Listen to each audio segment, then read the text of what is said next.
सखोलमध्ये गेल्यानंतर एक प्रकरण समोर आलेलं आहे, ज्याच्यामध्ये थेट संजय शिरसाट साहेब आणि त्यांच्या परिवाराचा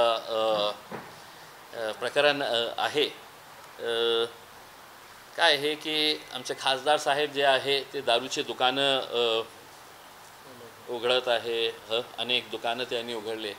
मग या पालकमंत्र्यांना वाटलं की ते दुकान उघडत आहे, मी फॅक्टरी का नाही उभं करू.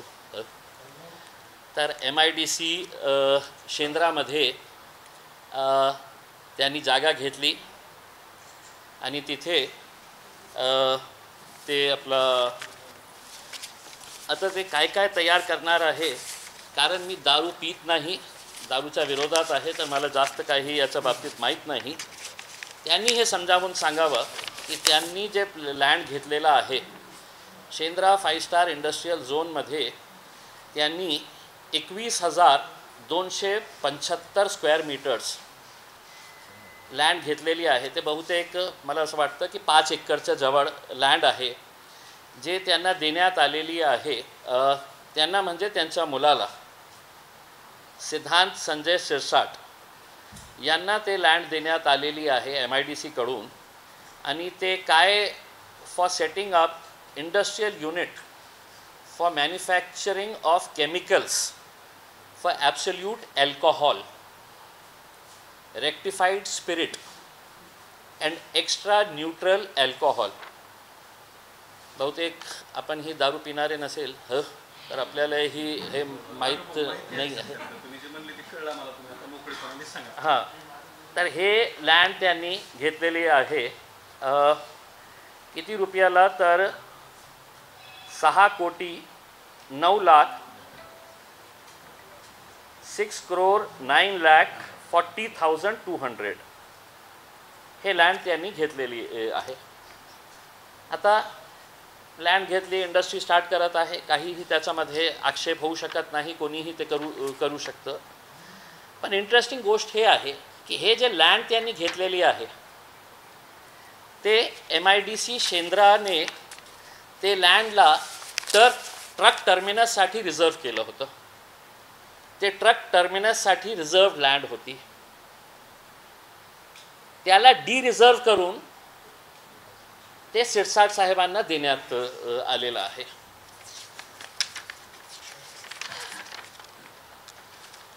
आता त्याचा प्रोसेस काय आहे MIDC कडून, की इकडची जे स्थानिक कमिटी असते ते स्थानिक कमिटी बसतं आणि ते निर्णय घेतात की आपल्याला हे रिझर्व करायचे आहे. आणि याला हे एम्युनिटी प्लॉट होतं, शेंद्राचा एम्युनिटी प्लॉट होता. हे सगळे डॉक्युमेंट्समध्ये स्पष्टपणे लिहिलेलं आहे की शेंद्रामध्ये 2 एम्युनिटी प्लॉट्स ट्रक टर्मिनससाठी देण्यात आले होते. एक होता AM5, प्लॉट नंबर AM5, त्याचं क्षेत्र होता 42,000 स्क्वेअर मीटर. त्याच्यामध्ये 42,000, त्याच्यामध्ये 200 ते 250 ट्रक्स पार्किंग करण्याची सुविधा होती. रिझर्व होता एम्युनिटी प्लॉट ट्रक टर्मिनससाठी. दुसरा होता AM18, ज्याचं क्षेत्र होता 21,275 275 स्क्वेअर मीटर. आणि हेही ट्रक टर्मिनससाठी शेंद्राच्या B आणि D सेक्टरमध्ये, ब्लॉकमध्ये. आणि याच्यामध्ये 70 ते 80 ट्रक्स पार्क करण्याचा त्यांचा हे होता ट्रक टर्मिनससाठी. आता जेव्हा MIDCला झोल करायचं आहे, मंत्र्याला खुश करायचं आहे, त्यांच्यासाठी नियम मोडायचा आहे, तर ते कशा प्रकारे करतात हे बघा. की त्यांनी इकडची लोकल कमिटीने मुंबईला पत्र पाठवले की आपल्याला हे 21,275 स्क्वेअर मीटरचा जे ट्रक टर्मिनसचं जे प्लॉट आहे ते आपल्याला रिझर्व करायचं आहे. आणि त्यांनी जे प्रपोजल पाठवलेलं आहे, RO Aurangabad has submitted a proposal of conversion of amenity area number AM18 at measuring 21,275 square meter into industrial use and with reference to the decision of the LAC, म्हणजे जी local committee असते, dated 3 June 2022, 3 June 2022 and subsequent request of the applicant. Request of the applicant म्हणजे applicant कोण? सिद्धांत Shirsat. For allotment of a plot in Shendra industrial area. मग हे report गेल्यानंतर जे एक दुसरी कमिटी असती स्टेट गव्हर्नमेंटची, मायनर मॉडिफिकेशन कमिटी, त्यांची मीटिंग झाली 24 ऑगस्ट 2023ला. आणि त्यामध्ये त्या मीटिंगमध्ये निर्णय घेण्यात आला की आम्हाला ट्रक टर्मिनसची आवश्यकता नाही आहे. जे ए सेक्टरमध्ये हे आहे ते सफिशियंट आहे. तर दुसरा जो ट्रक टर्मिनस आहे ते आम्हाला ते ए आणि शेंद्रा एरिया आपण बघितलं असेल तर खूप मोठा एरिया आहे आणि डेली ट्रक्स किती येतात आणि किती जातात, किती पार्किंग होतात. जेव्हा तुम्ही हे म्हणता की 42,000 स्क्वेअर मीटर्समध्ये 200 ते 250 ट्रक्स पार्क होणार हे तुम्ही लिहिलेले आहे. 42,000च्या आपण 50% केलं तर किती होतं? 21,000. आता दुसरा प्लॉट जे होता ते 50%चा होता, 21,000 स्क्वेअर मीटर्सचा. म्हणजे 42,000मध्ये तुम्ही 250 ट्रक्स पार्क करणार असेल तर त्याच्या 50% एरियामध्ये 125 ट्रक्स. पण त्यांनी रिझनिंग हे दिली की त्याच्यामध्ये 70-80 ट्रक्सच पार्क होणार होते, म्हणून आम्ही त्याला हे डी रिझर्व करत आहे. त्यांनी ते डी रिझर्व केलं.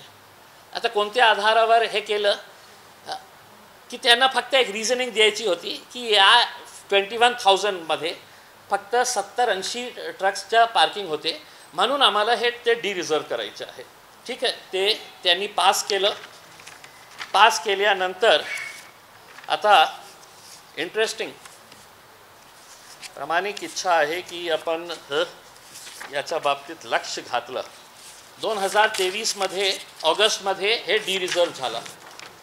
मग प्रायोरिटी लँड अलॉटमेंट म्हणजे प्राधान्याने हे लँड देण्यात यावं. कोणाला देण्यात यावं? तर सिद्धांत संजय शिरसाट. कशासाठी? कंपनी नेम काय आहे तर cameo distilleries private limited. Cameo CAMEO cameo distilleries private limited याच्यासाठी देण्यात यावं. आणि ते काय तयार करणार आहे तर केमिकल्स तयार करणार आहे, याच्यामध्ये त्यांनी लिहिलेलं आहे. लँड किती पाहिजे त्यांना? ऑगस्टमध्ये हे झालं डी रिझर्व. आणि लँड किती पाहिजे? जितकं लँड डी रिझर्व करण्यात आलं एक्झॅक्टली तितकंच लँड त्यांना पाहिजे. डी रिझर्व किती करण्यात आला? 21,275. आणि साहेबांना लँड किती पाहिजे तर लँड रिक्वायरमेंट आहे, required land size 21,275 square metres. म्हणजे जितकं लँड डी रिझर्व तितकंच लँड साहेबांना पाहिजे. अच्छा, याच्यातून इंटरेस्टिंग माझ्याकडे काय आहे, माझ्याकडे काही नाही आहे. मराठी मुलांनी काय हे करायचं नाही का? पकोडे माझ्या मुलाला मी पकोड्याचा स्टॉल नाही साहेब, आपल्याला ही वेळ येणार नाही आहे. पकोड्याची स्टॉल लावण्याची वेळ येणार नाही आहे. आणि तुम्ही तुमच्या डॉक्युमेंट्समध्ये तुम्ही सांगितलेलं आहे. आता हे इंडस्ट्री एस्टॅब्लिश करण्यासाठी फॅक्टरी, दारूसाठी लागणारे जे काही केमिकल्स असतात, आता त्यांनी जे कंपनी रजिस्टर केले त्याच्यामध्ये वेगळं काही लिहिलेलं आहे की फूड प्रोडक्ट्स. आता कंपनी रजिस्टर करताना फूड प्रोडक्ट्स कोणता केमिकल स्पिरिट फूड प्रोडक्ट्समध्ये येतात, अल्कोहोल कोणत्या फूड प्रोडक्ट्समध्ये येते हे मला माहीत नाही.